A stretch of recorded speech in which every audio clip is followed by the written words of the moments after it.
देखिए, जावेद अख्तर जो मुंह से हवा निकालने वाले हैं, चचा, उनके बेटा, मेरा लॉन्ड्री का एक bill, hey dad how are you, hey dad, तो ये बोलने वाले जो हैं ये अब जगे हुए हैं।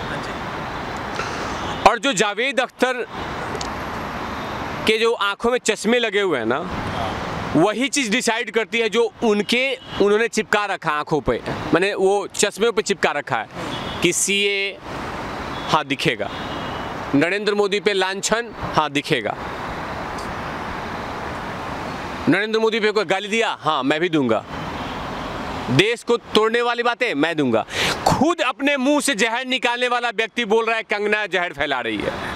क्या जावेद अख्तर जी, आपने भी रिया से संपर्क कर लिया क्या और ये लगाना शुरू कर दिया? माने क्या, माने कहाँ तर्क बनता है?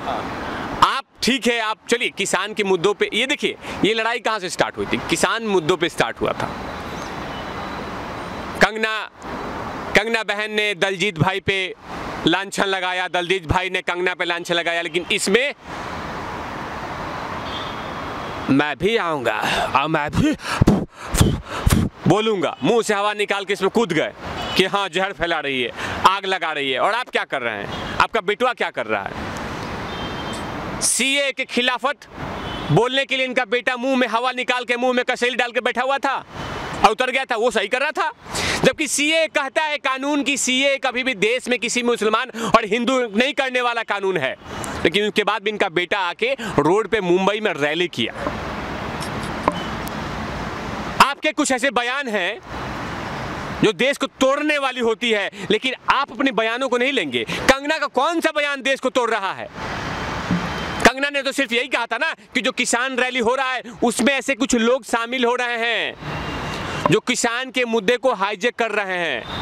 कंगना का यही बातें था, लेकिन कंगना बहन को एक शब्दों पे इस्तेमाल करना चाहिए था कि दलजीत भाई को ज़्यादा उतने कठोर शब्दों का इस्तेमाल नहीं करना चाहिए था। कठोर शब्दों का इस्तेमाल, एक लहजा होनी चाहिए था।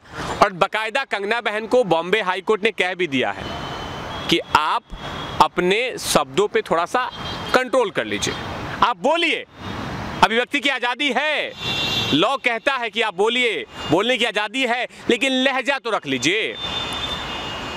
दलजीत भाई को भी लहजा रखना चाहिए था, लेकिन दोनों को लहजे में आना चाहिए था। लेकिन इसमें जावेद अख्तर जी बाकायदा अपने आप को संगीतकार, फिल्मकार, नेपोटिज्म इन्हीं के घर से निकलता है। अभी देखा होगा इनकी बहू, होने वाली बहू, खुद रिया चक्रवर्ती का सपोर्ट किया था खुल के कि रिया के साथ गलत हो रहा है, ये हो रहा है, वो हो रहा है। यही जावेद अख्तर जी हैं वो जो बोलते हैं कि इस देश में जो मुसलमान हैं वो अनसेफ हैं। इन्होंने ठेका ले रखा है, इन्होंने देखा है करीब से कि हाँ उसके साथ गलत हो रहा है। मैं पूछ रहा हूँ जावेद अख्तर जी, आप कहाँ थे जब व्हाइट पाउडर का अश्लील धंधा चल रहा है मुंबई में? आप वहाँ पे कुछ नहीं बोलेंगे? बड़े बड़े कलुकार ड्रग्स के मामले में अंदर बाहर अंदर बाहर अंदर बाहर यही चल रहा है, उसके बारे में हमने नहीं बोलेंगे। आप किस मामले में बोल रहे हैं जिसका कोई तर्क ही नहीं है? अच्छा, कंगना जहर फैला रही है, वो वैसे जहर नहीं फैला रहे हैं।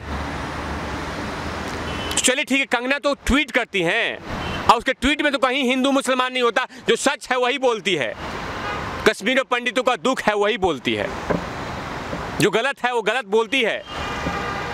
लेकिन आपको कहां से लग गया कि वो हिंदू मुसलमान कर रही है और दंगे भड़काने वाली है?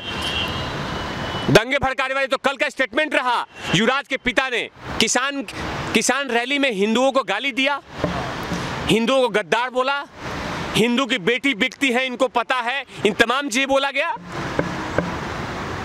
उसको बोलते हैं भड़काऊ भाषण। कंगना का कहीं पे कोई भड़काऊ भाषण नहीं है। लेकिन चलिए ठीक है, आजकल एक ट्रेंड चला है कि कंगना पे एफआईआर करो, कंगना पे एफआईआर करो, कंगना पे एफआईआर करो। खुदाई चली, माने घरों में जाके लाइब्रेरी अपने किताबों का किताब फेंक दिया जा रहा है, उसमें चेक किया जा रहा है, या कोई ऐसा काम करो कि जो कंगना पे वार किया जाए। ऐसा कुछ ढूंढा जा रहा है कि कंगना को कैसे गिरफ्तार किया जाए, कैसे कंगना को नीचे दिखाया जाए। लेकिन कंगना भी खेली खिलाई लड़की है, वो हारने वाले नहीं है।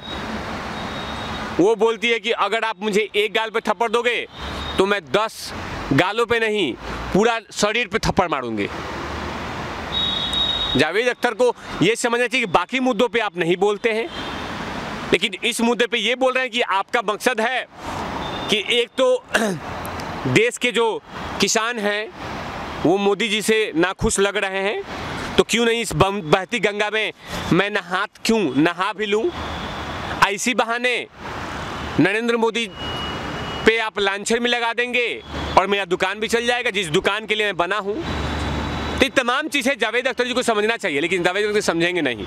अब देखिएगा बोल के ना अब ये सो जाएंगे, अब कोई और भी मुद्दा होगा उसी में जगेंगे, क्योंकि उनके जो चश्मे में जो दिखाई देगा लेंस में उन्हीं चीज़ों फोकस करेंगे, बाकी जो फोकस नहीं करने वाले अब वो चुपचाप हो जाएंगे। सर हमने देखा है कि जावेद अख्तर हमेशा से अपने आप को जो है वो नेशनलिस्ट और कहते हैं कि मैं सेक्युलरिस्ट हूँ, मैं किसी भी धर्म को नहीं मानता। लेकिन वहीं अगर हम बात कर ले, जब भी देश विरोधी नारे लगते हैं वो उनके साथ खड़े हो जाते हैं। जब भी देश को तोड़ने की बात होती है, चाहे हम CAA में देख लें या फिर चाहे हम उससे पहले जब GNU में नारे लगते हैं, तब वहाँ पर तो उनका वो समर्थन करते हैं, उनका विरोध नहीं करते। लेकिन वहीं अगर देश में कभी कुछ जो देश को बचाने की कोशिश कर रहे हैं, जो देश के लिए काम करते हैं, जो देश के खिलाफ जब भी ताकतें खड़ी हो जाती है उनके खिलाफ बोलते हैं, तो उनके लिए कुछ नहीं बोलते। चाहे हम यहाँ पर तब तो अर्नब गोस्वामी जी के लिए सामने नहीं आया और उन्होंने कभी भी बॉलीवुड का जो काला सच है वो कभी नहीं बताया। क्या वो बॉलीवुड में ही खुद ही इन सारी चीज़ों में लिप्त है? क्या लगता है आपको? देखिए पत्रकार महोदय, अभी आपने कुछ दिन पहले देखा होगा, 2-3 महीना पहले, 3 महीना पहले कंगना का घर तोड़ा गया। कंगना घर तोड़ा गया, उस समय थोड़ा सा तो बोल देते कि उस लड़की के साथ गलत हुआ है।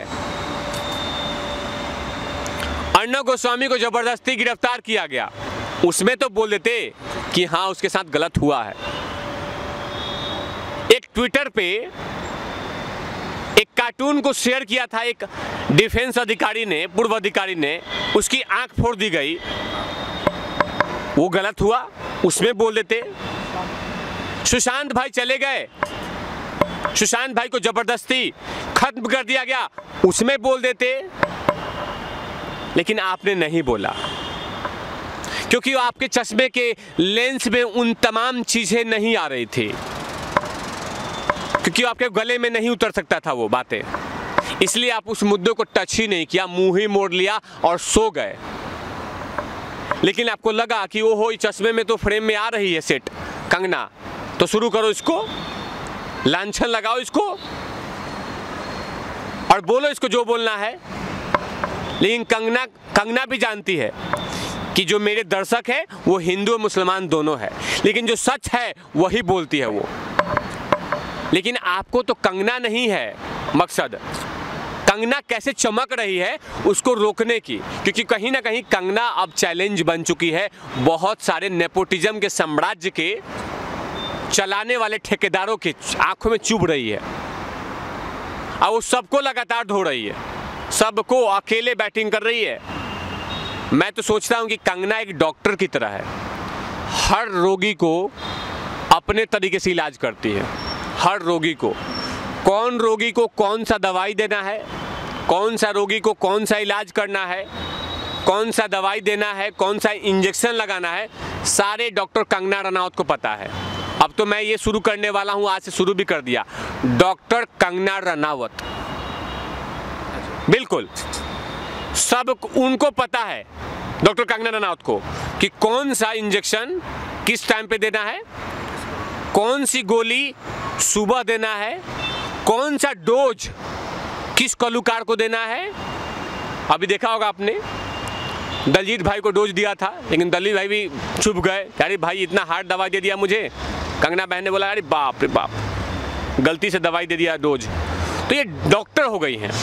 अब मैं चाहता हूं कि ये डॉक्टर बनी रहे, क्योंकि ऐसे ऐसे जो देशद्रोही हैं, देशद्रोही इनको बोलूँगा, दलजीत भाई को नहीं बोल रहा हूँ मैं, नहीं बोलना चाहिए था, अच्छे कलाकार हैं, लेकिन बाकी लोग को जो बोल रहे हैं, जो उसको हमला कर रहे हैं,